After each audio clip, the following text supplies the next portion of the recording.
They do not want your children to be educated. They do not want you to think too much. That is why our country and our world has become so proliferated with entertainments, mass media, game shows, television shows, amusement parks, drugs, alcohol, and every kind of entertainment to keep the human mind entertained so that you don't get in the way of important people by doing too much thinking.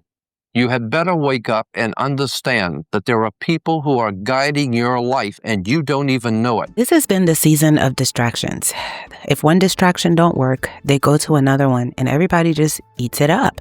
And while you guys are distracted, so much is going on around the world. Okay, what am I talking about?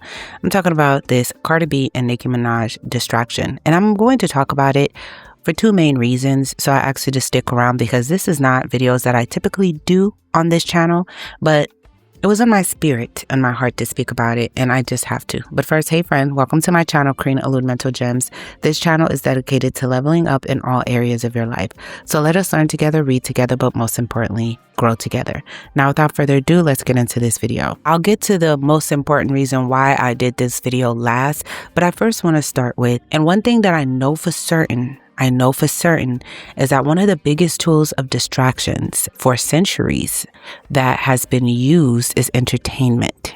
And since the invention of television and the radio, they have used entertainment to keep the masses blind. Now, why am I saying this is because even in Roman Empire, right? I went to Rome, went to the Colosseum, got history lessons and all. So again, this is not Karine's just mind, or this is not a conspiracy theory. This is not me just talking just for the fun of it. Okay, so in Rome, what they used to do when the economy was crashing and the government was failing them, whoever was in power was not doing what they were supposed to do, there was a lot of things that made the people upset, and they felt inequality, and the elites came up with games. They gave the people games and sports inside of the Colosseums to keep them distracted and for a time not focus on their deplorable state of poverty. And those people would fall for it and go play those games. Did you know why Roman emperors sent their people to circuses? In 140 BC, Roman politicians passed laws to keep the votes of their poorer citizens. They did this by offering them cheap food and entertainment. This strategy became the most successful way to gain political power. When the people became restive and began to questioning the emperors or disliked their policies, the emperors sent them to the circus. They constructed giant colosseums, paid high to the participants, and offered them cheap food. They provide them things that held no practical value to keep the people preoccupied and distracted, preventing them from realizing the truth. This practice is summed up in the phrase bread and circuses, originated by the first-century satirical poet Juvenal, who famously quoted, "Give them bread and circuses, and they will never revolt." If you pay attention, you'll see this same strategy applied today, just the emperors changed into politicians. It's the Roman circus. What does the emperor do when the people become restive, and when the people are asking questions, and when the people don't like the policies of the emperor? He sends them to the circus. He creates a circus. He builds a giant colosseum. And he begins to throw the Christians to the lions. And he has great chariot races and football games and basketball games, all to keep the idiots preoccupied with things that don't mean anything in the scheme of the entire world, so that they don't have the time to learn what the truth is, so they don't ever get smart enough to learn how they're being manipulated. This quote goes all the way back to the times of Julius Caesar. Give them bread and circus and they will never revolt. The Colosseum was literally created to distract the people that their empire was collapsing. The same thing is happening in America right now, and if you can't see it, it's because you are so blinded by the media that you just don't know how to see through the lines. It really feels like we are in a late-stage empire with America right now. The UK is practically fallen, and America is just right behind it. But no one can talk about it or have any idea what's going on because you watch fucking Kardashians or you watch sports. And don't get me wrong, I love leisure. I love to be entertained, but at the same time, I like to know what's going on. This is why I don't fill my mind with goo all day long. I don't scroll all day long. I live my own life and educate myself on what's going on, because it's just trying to distract you so you don't wake up and see what's going on. Especially with this election, bro. They don't want you to see who's actually pulling the strings. Please wake up before it's too late. Please. We are honestly in dire need of a revolt. We're getting taxed at 35%. Our country was founded by men who revolted over 2% tax. We are getting, bro, but everyone's so numb from the hedonism, from the fast food, from the TV, from the drugs, that no one can, we're fucking brain dead zombies at this point. Open your eyes, sports fans, and realize what's going on and what's being done to you. So what we got here, we got Wembley Stadium. This is the Emirates Stadium where Arsenal play. And you can extrapolate this out across all the stadia around the world, national stadiums and all the rest, and this kind of, all of the sort of high level sporting like Premier League, NFL, all of this kind of crazy stuff that goes on around the world. But I want to show you something for a second. Wembley Stadium, the Emirates, and all of those other stadiums are just modern day Colosseums. This is the Colosseum from Rome. And there's a quote that I want to bring to your attention here because it'll start to piece it all together. And it's about bread and circuses. So at that time, the Roman people were beginning to revolt, okay, because there was a lot of hardships that were endured amongst Roman society. And so they devised a crafty little plan to keep people in order. And I want to show you somebody, and I want to show you that quote. So here's Marcus Tullius Cicero, okay, and directly translates, he said, the evil was not in bread and circuses per se, but in the willingness of the people to sell their rights as free men for full bellies and the excitement of games, which would serve to distract them from the other human hungers which bread and circuses can never appease. Why do they even have these modern day Colosseums? It's to distract you at weekends and in your spare time to how tough life really is and how tough the hardships really are in your life. Premier League, NFL, all of the kind of sports that goes on around the world is just weekend distractions for the masses. It's just bread and circuses to stop the revolt. Large numbers of people simply refused to pay the tax. What happened? They had to change the tax and drop it. Not only that, it was the start of the end for Margaret Thatcher, who was perceived as the Iron Lady and who was impregnable. And all people have done is say, no, not doing it. Someone comes out of Downing Street, someone comes out of the White House. They say, we've had a meeting and this is what's going to happen. What if enough people say, we're not doing it? Where is their power? There is none. The power of the few is in the acquiescence of the many. And if we stop acquiescing with our own enslavement, we cannot be enslaved. If we go on as we are, we'll live in a fascistic Orwellian global state within decades. And I'm being seriously optimistic when I say decades. If we take our power back and we start questioning and we stop fighting among ourselves, then 7.5 billion people can't be controlled by a handful. If the 7.5 billion, A, know what's going on, and B, won't have it. This quote is exactly why I don't watch the NFL, I don't play video games, I don't watch the NBA, because, and before you get heated, this is not to bash anyone that does those things. I just want to bring awareness and hopefully make you guys look at it in a new perspective and be like, oh, well, maybe they're just trying to consume every bit of my life with entertainment so I don't question what's really going on. They will never revolt. Do you guys realize how up the world is right now and how many ways the average civilian, you and me, is just getting completely, we're not doing anything about it. It's because we have entertainment on demand and we have food on demand. We will never revolt, likely, until something crazy happens, but it's already happening. That's the crazy part about it, is we literally have people in office in power that are completely corrupt, yet everyone is totally fine because they have the NFL, they have the NBA, they have video games and shitty food. So if you can occupy their minds with these incredibly stimulating things, they will never question anything that's going on. And there's going to be people in the comments that literally prove exactly my point. So if you see through it, you're a real one. So also then they had the opera, they had plays like Shakespeare, etc. So this is beyond before television and art. When I say for centuries, mankind has used entertainment to keep the people blinded from their state, right? So it's something that has gone on through history. Entertainment will keep you not focused while they create new policies behind your back and keep you blind. And though people know this, like you'll call this out to people and they say, well, we can multitask. We can focus on what's going on with Cardi B and Nicki Minaj and at the same time still focus on policies, etc. Yes, true. But for a lot of people, awareness is key, right? A lot of people right now are working 24/7, can barely afford to eat. They don't have time to sit down and actually watch the news or read a paper. Once they do, they fall asleep. They die because it's really bad out here in the real world. Really, really bad out here for everyone, even a lot of entertainers, okay? So they don't have that kind of time to really know. So what they do get to see when they do get to go online or they do get to watch the news is mindless stuff like this.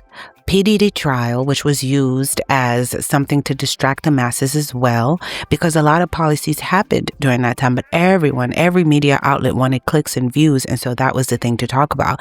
And Nicki and Cardi B, what you're going to see right now with this situation that is happening, while we have a chip in UK, a digital chip that people are required to wear or else they can't buy or sell.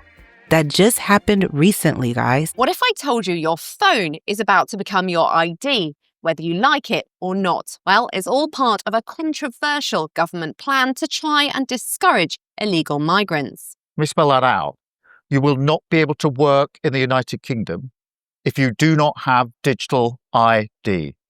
It's as simple as that. Well, the government says digital ID will be compulsory for everyone in the UK, but you won't actually have to use it, to carry it, or show it to anyone unless you're applying for a job. The ID will be held on your phone, like the NHS app or a bank card, and it'll include your name, date of birth, nationality or residency status, and a photo, and possibly your address as well. By the end of 2029, you'll have to show it to your employer to prove you have the right to work in the UK, or they could be prosecuted. The government says it'll also make life easier when applying for services like driving licenses, childcare, or benefits. All European countries have ID cards. Some of them, like Estonia, have digital ones too.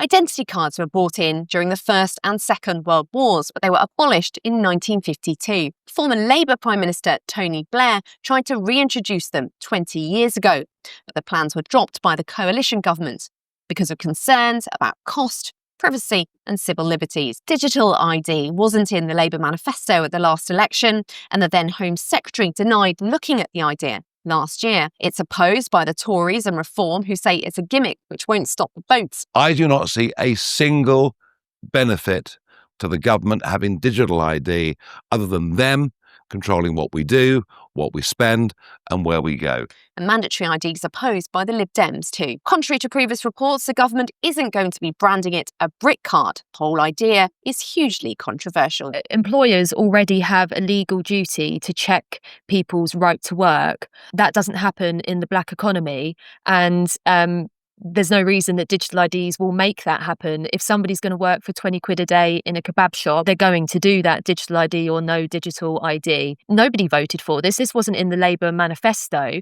And I think there are millions of people in the public who will say, I will simply not do this. This is un-British. We are not a checkpoint society. We don't carry papers and we don't like this sort of thing. So is this the end of digital privacy in the UK, or a smart tech solution to the problem of illegal migration? Do you think it would even work? Let us know what you think. You have a lot of things going into effect in the world. The UN just had summits. They're making decisions globally that's going to impact you and your family. In just a few days, world leaders will gather here, in this very room, at the UN headquarters in New York for the General Assembly. Every country will be here, and this is an opportunity we cannot miss. We are gathering in turbulent times. conflicts raging, impunity escalating, inequalities widening, our planet overheating, new technologies racing ahead without guardrails. But next week offers every possibility for dialogue and mediation, every opportunity for forging solutions. And I will press leaders to speak directly with each other, to bridge divides, to deliver. Let this be a week of solutions. Next week is the time, and the United Nations is the place. Please, order in the hall. Please, order in the hall.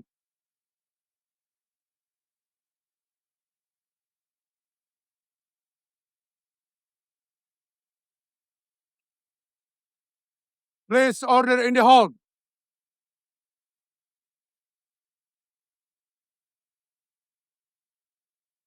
Please, order in the hall, and please be seated.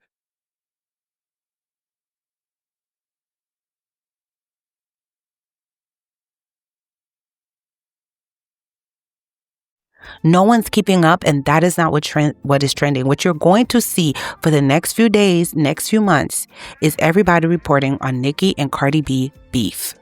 That's what you're going to see. Every blogger on here, every content creator are going to milk this and talk about it because that's what you guys want to see. You guys are part of the problem too. And this is why this video is calling you guys out first and foremost. Because if it's not getting clicks and views, no one would talk about it. If people was actually interested in what is going on in the world and not get distracted, people would not be talking about this mindless stuff. And I understand teenagers, that's one thing. But I see people older. You in your 30s, you in your 40s, 50s, and you worried about what Nicki and Cardi got going on. Would you work without pay while Congress still cashes checks? That's exactly what's about to happen. If the government shuts down on October 1st, you won't see your paycheck, your benefits, or your services. But they'll still get paid. You've got bills, kids, student loans. You've got rent due. Yet the people creating this mess won't miss a dime. Comment yes if you think that's hypocrisy, or no if you believe shutdowns are the only way to stop Washington's waste. So ask yourself, if they keep the money flowing for themselves while you're left struggling, who is this shutdown really protecting? It is Sunday, and here's where everything stands on a potential government shutdown. Just for context, my name is Camila. I'm a political reporter based in DC, and I cover Congress. So in just a few hours, both congressional leaders and President Trump are going to finally sit down at the White House and finally talk about negotiating some type of agreement to finally pass a spending bill in order to avert a government shutdown. Now, I thought it was interesting that earlier today, when House Speaker Mike Johnson was asked if at this meeting they were going to finally talk about negotiating some type of terms, or if they're just going to reiterate their same talking points, he wouldn't directly say what was going to happen. I'm not going to get in front of the president and tell you what he will do, but I talked with him, a couple of times, even yesterday. And I'm telling you where his head is. He wants to bring in the leaders to come in and act like leaders and do the right thing for the American people. It's fine to have partisan debates and squabbles, but you don't hold the people hostage for their services to allow yourself political cover. And that's what Chuck Schumer and Hakeem Jeffries are doing right now. But either way, this meeting is a big deal. This is the first time that Trump has sat down with congressional Democrats since January. And a lot of people say that this can finally mark a path forward. But Republicans have made it clear that they want to pass a spending bill that does not include any policy changes, while Democrats are arguing that they won't support any spending bill if it does not include Affordable Care Act subsidies that are set to expire at the end of the year. Why don't Republicans want to address this healthcare crisis that they've caused? Now, Republicans have pushed back on this, saying, hey, let's deal with these subsidies at the end of the year when they're set to expire, not right now. Now, whether you agree with the Republicans or Democrats, one thing is clear, and that is if a potential government shutdown does happen, then this will impact hundreds of thousands of federal workers, not to mention several federal agencies that a lot of people rely on for healthcare services or even services for veterans. I hope to update you guys more about what's going to happen after this meeting. So another creator just said that maybe Hegseth is calling back military leaders to have them pledge an oath to Donald Trump. To be honest, I hadn't even contemplated that. But then right after I watched that post, I watched a post about how American farmers are losing billions of dollars and they're fed up. They're calling it Farmageddon. And then right after I watched that, I watched this video of ICE, and I think people are starting to see and getting really tired of ICE now. Federal agents body slamming 79-year-old American citizen Rafi Shoaib just outside of his car wash in Van Nuys roughly 2 weeks ago. This after Rafi says agents stormed into his business and roughed him up after he attempted to ask what they needed. That video was so sad. You should go watch it. That man was 79 years old, American citizen. Everyone working in his business had a release to be working there, and they still took 5. They also arrested him, even though he had ID. They broke his ribs, all kinds of stuff. They don't care. They don't care. It's war in the streets on Americans, not don't get that mixed up. And we have a government shutdown coming. And it's not any government shutdown.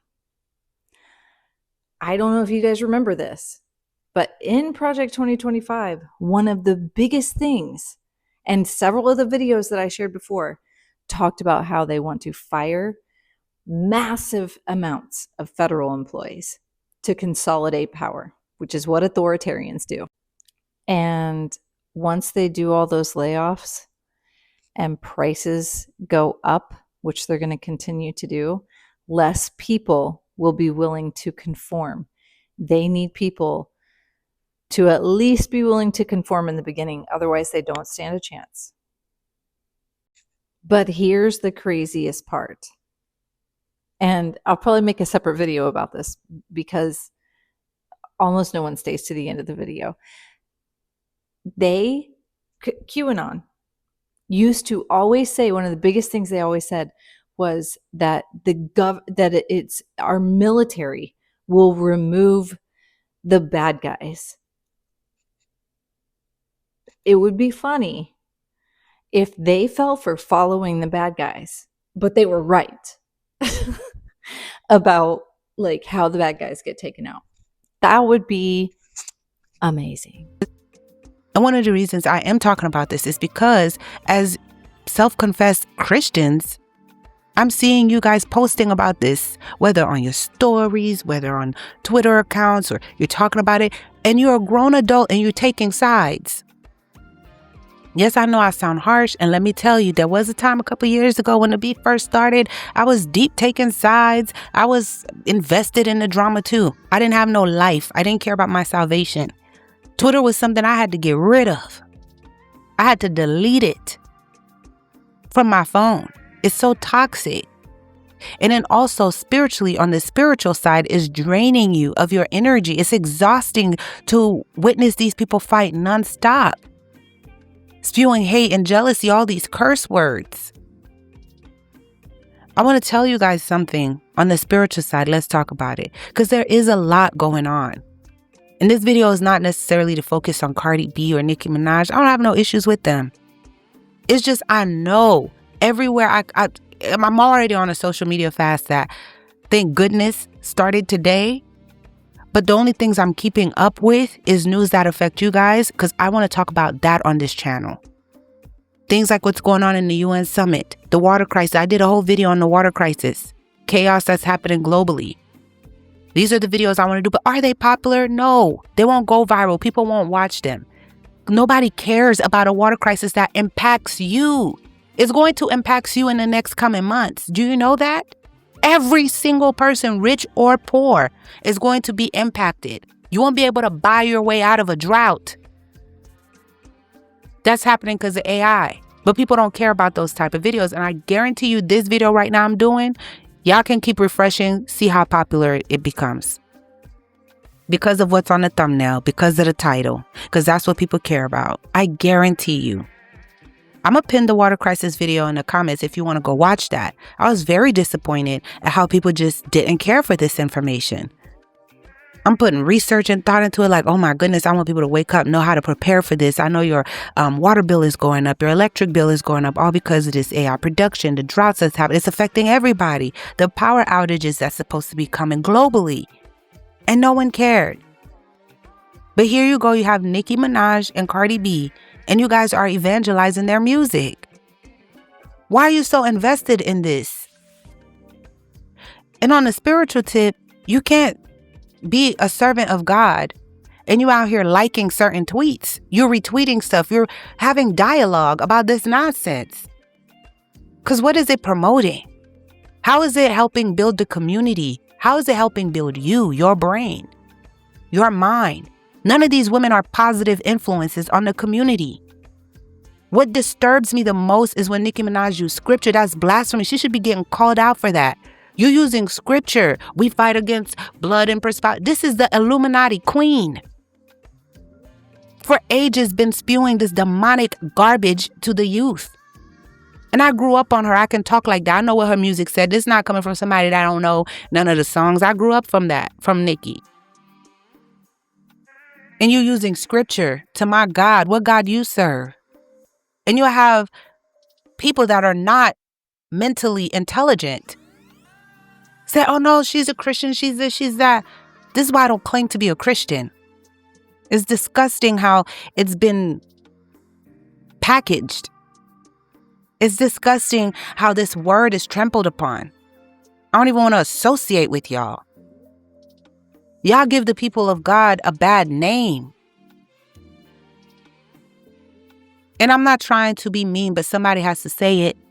Somebody has to say it. It's disturbing what's going on here. And Cardi B, everything is vulgar that comes out of these people. They can't even say anything without a curse word. They can't.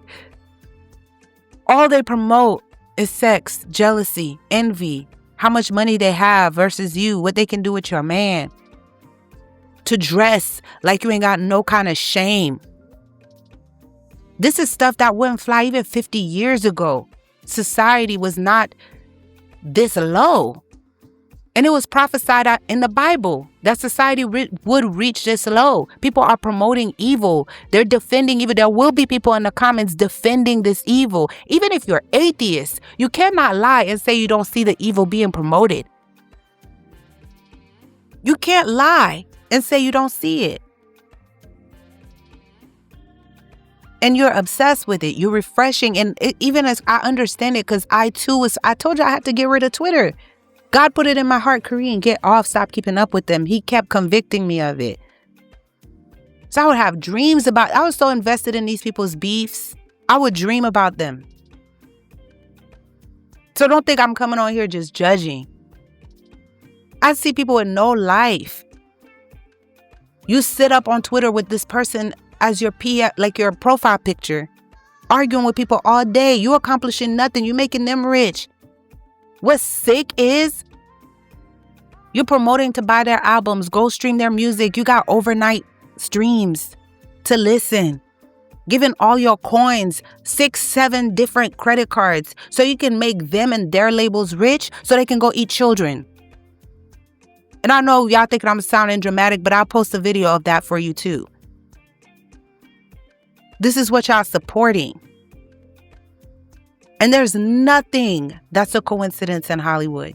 These PR stunts are elite. Even bloggers that feel like you cool with these people. Because listen, I have people that watch my channel, especially my documentary channel, that are in the industry, that are A-listers too. They reach out to me. But I'm not sitting here naive just thinking that because they reach out to me and they're telling me something that they're telling me the truth all the time. I'm sorry if I offend anyone that's listening that do speak to me. Because there's a lot of people that is cool with Cardi, that is cool with Nicki. And they feel like they got extra T bloggers and all in their pockets. They're not telling you the truth. You think this beef is real? You think this beef is real? You don't think, isn't it ironic every time these people beef, everybody eat, y'all send them back to number one? Every time? Y'all giving y'all pennies just to compete with each other?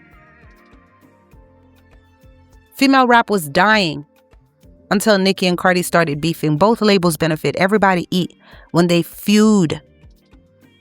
Everybody eats. Don't be ridiculous. Everything is curated. A label will not let you go online like that and talk like that and be reckless like that and not drop you. You don't get that kind of freedom in Hollywood. Everything is curated. You don't. And they don't mind feeding them substances to make them act erratic. They don't mind ruining these people's lives making them have babies with multiple different people, or, selling themselves in a kind of way, as long as it's making them money. They don't care about these artists either. And these artists don't care because they want the temporary check. They always end up broke at the end. Broke, botched, and suffering.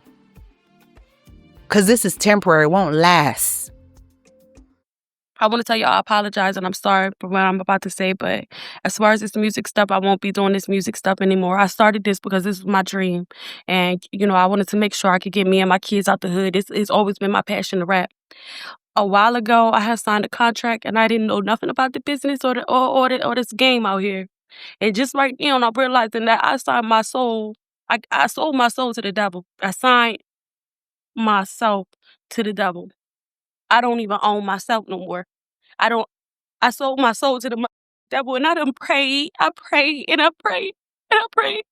And it's just like, I don't know if God can get me out of this, and it's just like to the point where I don't even know, like, I can't. I just want to say I'm sorry to my fans. I know y'all love me. I know y'all believe in me, but I can't. I didn't know what I was doing back then, and I lost passion. I don't even believe that. I don't even believe in myself no more because of what I did. I did not know the game was like this. And I'm just ready to go back to school. I'm just ready to move away and go to school. I just want to tell everybody I'm sorry. And I won't be making any more music until I'm out of this contract. And who knows if that'll ever happen. Like, who knows if that can ever happen? I don't know. I done prayed and I prayed and I prayed. I don't even know if God can hear me at this point. But I just made the biggest mistake that I ever made. And I just hope, if you're an artist, make sure you have an attorney to read over your contract, and don't let the person that you signed it to pick the attorney. Don't let them pay for the attorney either. Because the attorney working for them. But I just lost my passion for this, and I'm just going to go back to... These people sell their souls for this, and we entertain it. Regardless, what is this beef promoting? God sent me to Romans chapter 13, verse 8 to 14, and I'm going to read that for y'all. Owe nothing to anyone except for your obligation to love one another. If you love your neighbor, you will fulfill the requirements of God's law. Do Cardi and Nicki love their... Is that what they're promoting, or beef? Everyone beefing. For the commandments say you must not commit adultery, you must not murder, you must not steal, you must not covet. These and other such commandments are summed up in this one commandment: love your neighbor as yourself. Why? How come Nicki never quote these scriptures? She always want to talk about her enemies. She remind me of these, I love my people, but these Haitians that do use scriptures of the enemies, they're always quoting Psalms and David talking about crush my enemies and stuff, but they never quote these scriptures talking about love your neighbor. Do not covet. She never tell you about the good news: he died for your sins, leave immorality and sexual promiscuity. She'll never post that, the stuff she promotes. But y'all call her Christian. She promotes lawlessness. Verse 10, love does no wrong to others, so love fulfills the requirements of God's law. God will not be mocked. This is all the more urgent. The word is urgent, for you know how late it is. Time is running out. Wake up! For our salvation is nearer now than when we first believed. The night is almost gone. The day of salvation will soon be here. So remove your dark deeds like dirty clothes and put on the shining armor of right living. Because we belong to the day. We must live decent lives for all to see. Don't participate in the darkness of wild parties and drunkenness, or in sexual promiscuity, and immoral living, or in quarreling and jealousy. Instead, clothe yourself with the presence of the Lord Jesus Christ, and don't let yourself think about ways to indulge your evil desires. Tell me, what are they promoting? Quarreling and jealousy, promiscuity, wild parties, drunkenness, dressing trashy. And we're judging righteously because that's your youth. And a lot of you guys, your frontal cortex is not developed enough to see the issue with this. So instead, you get mad at anyone calling this out, but you will get older. When your body starts to sag and you start to cry about all the things you've done, then you'll realize you'd wish you would have listened. And I'm always preaching to myself first. There's a lot of stuff I'm like, dang, I should have listened. How much further I would be, even in my walk with the Most High. But a lot of people do not take heed to advice. Evil does not love sound judgment. They don't love good advice. They have itchy ears. They like what they like. If you are a child of Elohim, a child of Yahweh, you should not be participating in this. Don't give them your views. Don't give them your likes. Don't give them your shares. Don't give them your retweets. Don't even support bloggers talking about this. Don't. You're sitting up there all day, every day, supporting people that are leading our whole community astray. Show them it's not worth the coins. Stop getting so distracted. This situation particularly bothers me because the whole world always talk about this nonsense. Is this in Diddy? At least with Diddy, it was exposing Hollywood and all of that and the darkness. So I was like, okay, I get it. But this is childish, petty, and y'all making them rich. These people have no self-awareness. None. They love the pleasures of this world. They're not happy. They're miserable. No matter how much money they get, they're miserable because they do not have the love of the Most High in them. They've shown you who they are. Y'all can't be this blind. And I don't care who has something to say in the comments because I know how both fan bases work. And I know how y'all like to do people. But please wake up. This is disturbing. There's a lot going on in the world, and Nicki ain't gonna help you. Neither is Cardi. When you don't have no water in your home, them 5 credit cards you use to buy their album or a song help boost it to #1, you're gonna wish you saved that. Get you some groceries. Look at the price of eggs right now. What I look like putting that in Cardi B's pockets? And she's mocking the poor, I'll say that. Because part of her promo run is saying, oh, I'm a single mother about to get evicted. Help me with my album. Like, there's literal people about to get evicted. Have some self-awareness. Every day, people are really struggling. I understand it's your work, but what? Look how you're living. Let me help you live even more lavishly. While my cousin down the street can't even eat. Some of y'all got family and friends can't even put gas in their car to go to work. Their babies are starving. Y'all turn a blind eye to make your favorite star famous. This is ridiculous. Even streaming, but that's a whole nother conversation. Y'all sending these Twitch people for what are they promoting? You sending them money. And you know, people, you have channels like mine and other truther channels, people that's speaking the real, getting demonetized. Struggling out here. They don't get no support, and these same people will watch and just give you a thumbs up. They like your message, and then they'll go to their favorite streamer and help them get to what they raising $1 million for. What? Nonsense, entertainment, foolishness to keep you distracted. But this is all I'll say. I'll rest my case because I've said enough. I just want to say a huge thank you to all the supporters that have sent Cashapps and PayPal. I've seen it all, and I just want to say thank you to you guys who understand why a lot of creators are pushing away from Super Thanks and going towards PayPal and Cashapp because of how YouTube is doing us behind the scenes with it. I appreciate it, though I cannot send everyone a personal message or personally say thank you. I want to end every video by saying thank you because it really helps to push out content unfiltered to you guys. May the Lord reward you tenfold.